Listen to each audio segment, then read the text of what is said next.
सबसे पहले तो एक कॉम्प्लीमेंट कि आप बहुत खूबसूरत लग रहे हैं, क्योंकि हमेशा यूनिफॉर्म में देखा, आज कोई सलमान खान, कोई अक्षय कुमार, कोई दीपिका पादुकोण। कौन पिता अपने बच्चों को ऐसे नहीं देखना चाहता है, सभी देखना चाहते हैं। मैं ज्यादा वक्त नहीं लूंगा क्योंकि आज आपका पार्टी का डे है, लेकिन घर के बड़े लोगों का एक फर्ज होता है जब वो किसी नए रास्ते पर जा रहे होते हैं तो जीवन की कोई बात करना। वैसे तो सब ज्ञानी हैं आजकल, गूगल मास्टर सबके पास है, लेकिन जो बड़ों से मिलता है वो 2-3 शब्द कहना चाहूंगा।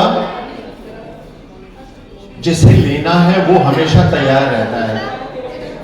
ये ज्ञान ये विजडम चाहत पे मिलता है, वो अंदर फायर होनी चाहिए पाने की। शायद आज का कोई एक शब्द जो ईश्वर मुझे दे और आपकी जिंदगी में बेहतरीन बदलाव लेकर आए, तो मुझे एक पिता होने के नाते, एक डायरेक्टर होने के नाते बहुत खुशी हुई। यहां तक की जो जर्नी थी, जो 3 साल से शुरू हुई थी और आज लगभग 17-18 साल पे खत्म होने जा रही है, ये जिंदगी सच में बहुत कुछ चीजों के लिए थे। याद करके देखिए उन पलों को, जब आए थे तो मम्मी और पापा स्कूल के मेन गेट पे छोड़ रहे थे और कुछ तो रोते हुए थे, कुछ के चेहरे पे स्माइल थी, ठीक से बोलना भी नहीं आता था। उस ऐसी कंडीशन में पेंसिल पकड़ाई गई, बोलना सिखाया गया। चीजों के साथ मेरे टीम मेंबर्स खड़े हैं, कुछ यहां नहीं है, प्री प्राइमरी के टीचर्स, कुछ बच्चों को बहुत याद होंगे। एक दौर होता है जिंदगी का, और हर दौर से नए दौर में एंट्री लेते समय क्या परिवर्तन आता है वो मेरे बच्चों को बताना मेरी जिम्मेदारी है। कितना आप लेना चाहते हो वो आपकी जिम्मेदारी है। पहला पार्ट जो मैं बताना चाहता हूं कि जिंदगी वो नहीं है जो हम मोबाइल पर देखते हैं।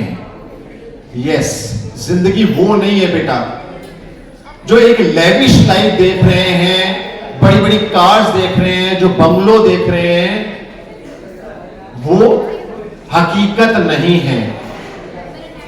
हकीकत क्या है? विराट कोहली आज सबको देखता है कि वो सेंचुरी कैसे लगाता है, लेकिन विराट कोहली ने अपनी जिंदगी कैसे चालू की वो आपको पता होनी चाहिए।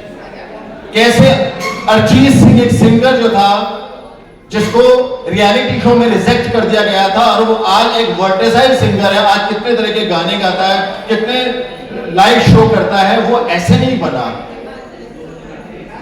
आप किसी एक्ट्रेस की बात करें, किसी स्पोर्ट पर्सन की बात करें, आपको लग रहा है कि वो ऐसे पहुंच गए वहां पर। ये हमारा एक मिथ है, हमने एक इल्यूजन क्रिएट, एक भ्रम पैदा कर लिया, ऐसे नहीं हुआ।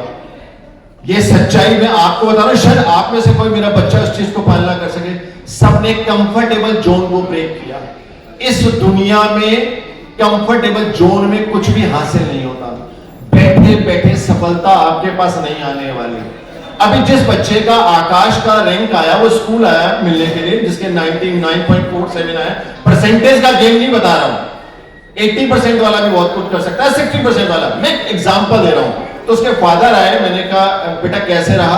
कह रहे सर आज ही मोबाइल दिलाया है, इससे पहले इसमें मोबाइल नहीं था, ये कहता था कुछ हासिल कर लूंगा तो मोबाइल लूंगा, तो आज मुझे वो चीज मिली है। ऐसे सबकी लाइफ ऐसे स्टार्ट। आपके बहुत सारे टीचर्स ऐसे हैं, तो मेरी रिक्वेस्ट है कि कंफर्टेबल जोन में मत रहो बेटा। आगे अभी स्कूल लाइफ थी ना, टीचर अवेलेबल थे, मम्मी पापा समझा दिया करते थे। अब जब एक नई लाइफ स्टार्ट करोगे ना, तो उंगली पकड़ने वाला कोई नहीं होगा। कॉलेज में बिठाकर ये कहने वाला कोई नहीं मिलने वाला कि बेटा क्लास में पढ़ ले। आप बाहर घूम रहे हो, क्लास बंक कर रहे हो, कोई नहीं, क्योंकि ये जो लाइफ स्टार्ट होने वाली है आपकी 5-6 साल की, याद रखना यही जिंदगी बनाने वाली है। या तो इन 5-6 साल में आप जिंदगी की ऊंचाइयों को छू लेंगे, या इन 5-6 साल में गर्त में चले जाएंगे अगर आपने कंफर्टेबल जोन ब्रेक नहीं किया। जिंदगी खेलती भी उसी के साथ है जो बेहतरीन खिलाड़ी होता है।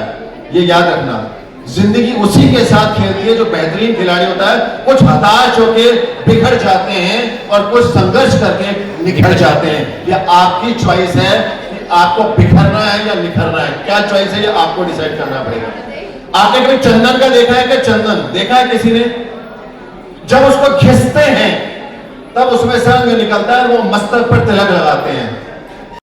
लायक बनता है और जो खिस्ता नहीं है उसको जला दिया जाता है। तो आपको भी वो कंफर्टेबल जो बोले, आपको भी उन चीजों के लिए तैयार होना है, पहली बात। दूसरी बात, पेरेंट्स और टीचर्स आपकी जिंदगी के वो दो अनुभवी लोग हैं जो आपकी दिशा और दशा दोनों बदलते हैं। इन मेरे कितने बच्चों में से किसी एक दो बच्चे ने भी कभी मम्मी की को हक करके मम्मी को ये कहा कि मम्मा सच में आप हमें बहुत प्यार करती हो, हम भी आपको बहुत प्यार करते हैं, आप क्या चाहती हो, आपका बेटा बनकर क्या करे? इनमें से कोई दो चार बच्चे हैं जिन्होंने कभी अपनी मम्मा को हक करके कहा है? आप सोचिए, जिसने पैदा करके 17 साल का कर दिया।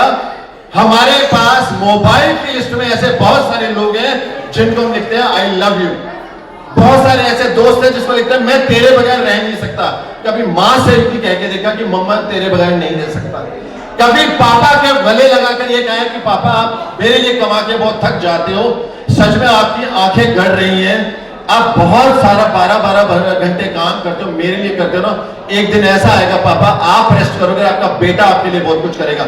मेरी बेटी जिस कंपनी में काम करती है, आप सुनिएगा, उसके मालिक जो कि 28 इयर्स के हैं, उन्होंने अभी अपने पापा को एक कार गिफ्ट की। कार की वैल्यू नहीं थी, लेकिन उस पल की वैल्यू थी कि वो कुछ बन गया और अपने पापा को सबसे पहले कार गिफ्ट की। एक एग्जाम्पल है सीखने के लिए। उसने कंफर्टेबल जोन नहीं देखा। हम कुछ हासिल करें और सबसे पहले अपने माँ बाप को दें, तो मैं समझूं इससे बड़ा तोहफा कोई नहीं हो सकता। उस दिन आपके पापा और मम्मी की आंख में आंसू देखेंगे, रियली कह रहा हूं। इसलिए एक तो पेरेंट्स के लिए, और आपको लगता है ये टीचर्स ये अपनी फैमिली को छोड़कर आपके लिए आते हैं, इनके अपने बच्चे हैं, इनके माँ बाप हैं, कईयों के सास ससुर हैं, फिर भी ये सुबह 7 बजे ड्यूटी पर पहुंचते हैं, 2 बजे तक रहते हैं। उसके बाद भी बच्चों की कोई प्रॉब्लम होती है, 2 मिनट का कभी आपने टीचर को कभी अंदर से आवाज आपकी आई कि सच में थैंक यू कि डिजर्व करते हैं।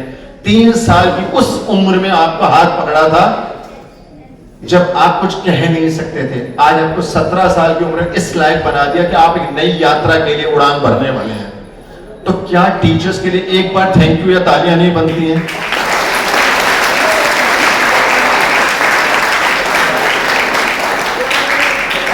एक चीज और है, जो मार्कशीट और डिग्रियां है ना, ये तो आपकी फाइलों में लगी रह जाएंगे, ध्यान रखना। और मेरी बात आपको याद आएगी जिस दिन आपका फोल्डर डिग्री और मार्कशीटों से भर जाएगा।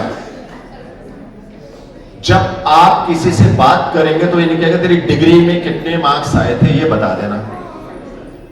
आपकी पर्सनैलिटी बताएगी कि आपके पास क्या है। पर्सनैलिटी कपड़ों में नहीं है।